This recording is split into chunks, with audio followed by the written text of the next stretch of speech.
Oi galera, Prof. Jaque na área, mais uma aula de artes com vocês. E olha só, o nosso tema de hoje é o mundo do circo e os pintores.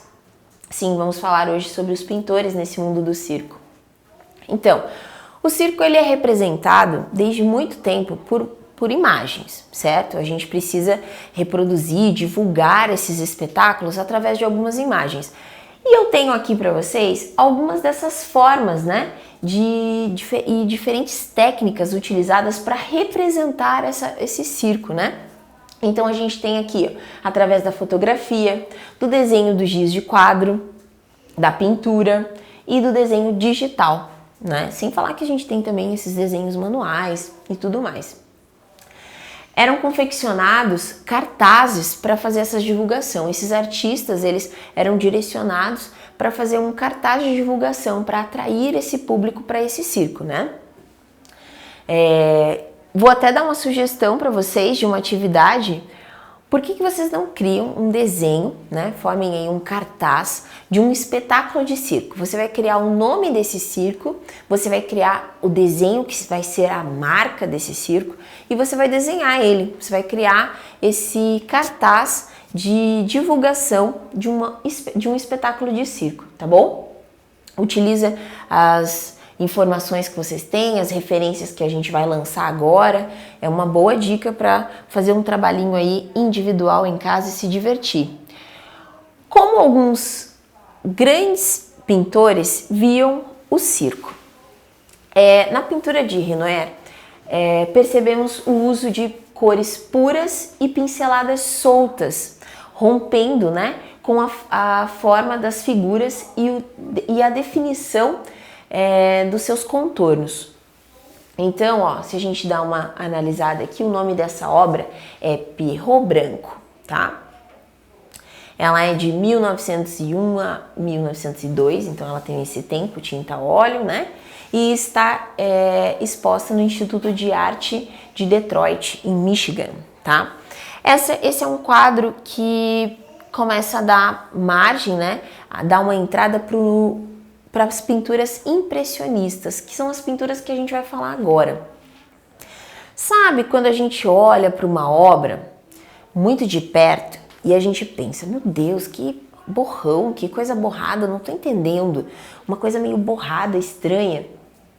Calma, não significa que é uma pintura impressionista, mas uma das características da pintura impressionista é que como eu coloco e encaixo essas cores no quadro, de perto eu não consigo visualizar ela tão bem quanto de longe. Por isso que é interessante a gente analisar, ver uma pintura impressionista numa certa distância, porque com a distância a gente consegue juntar esses pontos e trazer ele por um todo, né? Como é o caso aqui desse quadro, que é Nenúfares, de Monet. Então, ó, o movimento impressionista ele foi o ponto de partida de várias tendências artísticas no século XX e ele revolucionou a pintura. Por quê? Porque bem de perto a pintura impressionista se assemelha a borrões. Então, quando a gente está bem pertinho, quando a gente aproxima, a gente vê alguns borrões, na verdade. A tinta está ali e está sendo posicionada de uma forma de uma organização. Mas quando você se distancia, você acaba visualizando a imagem como um todo. Esses borrões, essas pinturas, elas se unem e se transformam na imagem que o artista quer transmitir, né? As cores elas não são misturadas na paleta, então elas não são misturadas ali antes de ser colocadas na tela. Ela é misturada na tela, então eu acabo fazendo essa junção, esse casamento dessas cores diretamente na tela. Ao pintar, né, os artistas utilizam pinceladas rápidas e soltas, mas assim, quem nunca brincou de pegar tinta e fazer uns borrões, umas coisas estranhas, rápidas assim, mas acaba virando em nada. Por quê? Porque a gente precisa de uma organização, ter uma ideia, né? Colocar essa ideia a princípio da imagem para depois transmiti-la para essa tela, para depois trazer essas cores.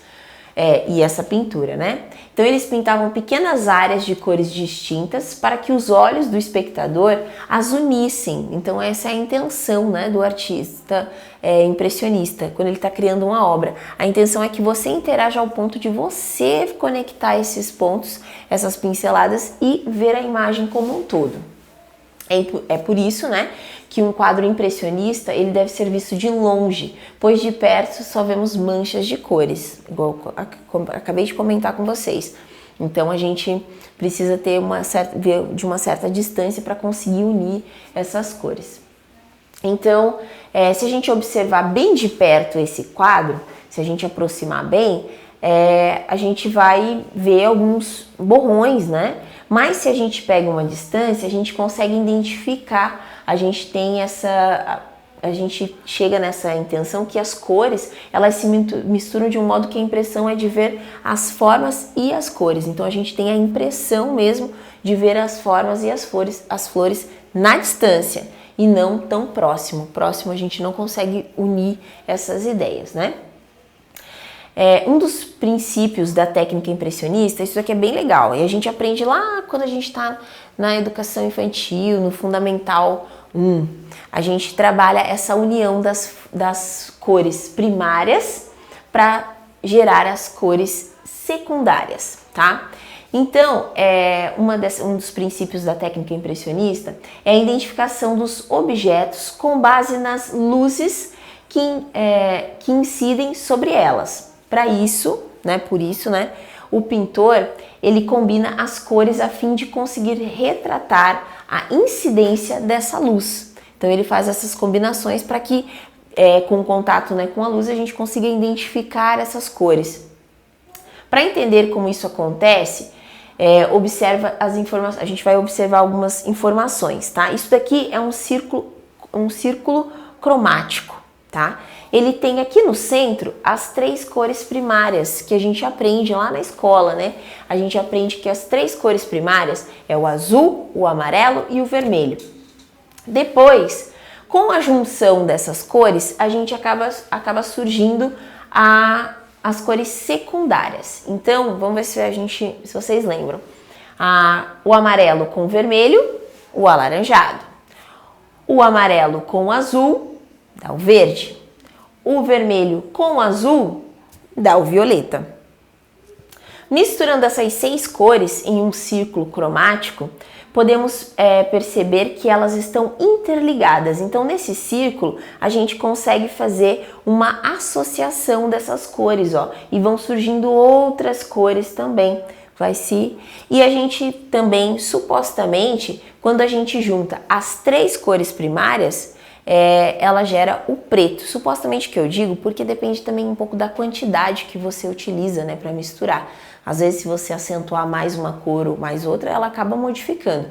Mas se você colocar em quantidades iguais as 3 cores primárias, vai surgir o preto. Existe também as cores luz, que é assunto mais pra frente, a gente vai falar sobre isso, tá? Isso é outra pesquisa que a gente pode fazer. O círculo cromático de Jones Itten nos ajuda a compreender que o verde, por exemplo, é resultado da mistura do azul com o amarelo. Isso quer dizer que a fusão de 2 cores primárias resultam em uma cor secundária, né? Então, igual eu falei para vocês, e essas cores também secundárias, quando a gente faz uma outra mistura, a gente vai adquirindo também outros resultados, tá bom? Então, vocês podem fazer esse experimento de tentar misturar em casa essas tintas, até se você, eu não tenho tinta, se você quiser trabalhar com outro suporte, com outra ferramenta como lápis de cor, que trabalha com aquarela, também dá para vocês experimentarem fazer essa junção dessas cores, dar uma relembradinha nisso, nas cores primárias e nas cores secundárias, tá bom? O circo e os seus personagens, né? O circo de George Seurat, na atmosfera do mundo, né? Do circo, a gente percebe, a gente tem uma obra aqui, A Parada do Circo de George Seurat, que é um pintor francês que foi muito influenciado pelos impressionistas, né? Este artista ele criou uma técnica denominada pontilhismo. Com certeza vocês já ouviram falar do pontilhismo em diversas outras formas, né? De pintura mesmo, ou até mesmo de tatuagens, né? Então o pontilhismo ele é basicamente a união de pequenos pontinhos. Então você vai trabalhar pequenos pontos na tela e como no impressionismo, próximo você ainda vai ver pequenos pontinhos, mas à distância você vai conseguir fazer a junção. E essa junção pode ser feita não somente pela imagem, mas também da cor. Então a gente vai fazer depois uma análise um pouquinho mais aprofundada, né, desse conteúdo. Então, para a próxima aula, a gente vai falar um pouquinho mais sobre esse artista, né? Sobre essa obra, e a gente vai falar sobre essa técnica que ele desenvolveu, que é denominada o pontilhismo, ok? Para vocês fica uma dica de vocês fazerem em casa uma atividade para fazer a junção das cores primárias com as cores secundárias e também vocês experimentarem criar outras cores. E daí vocês me contam depois como é que funcionou essas junções, né, de cores, tá bom?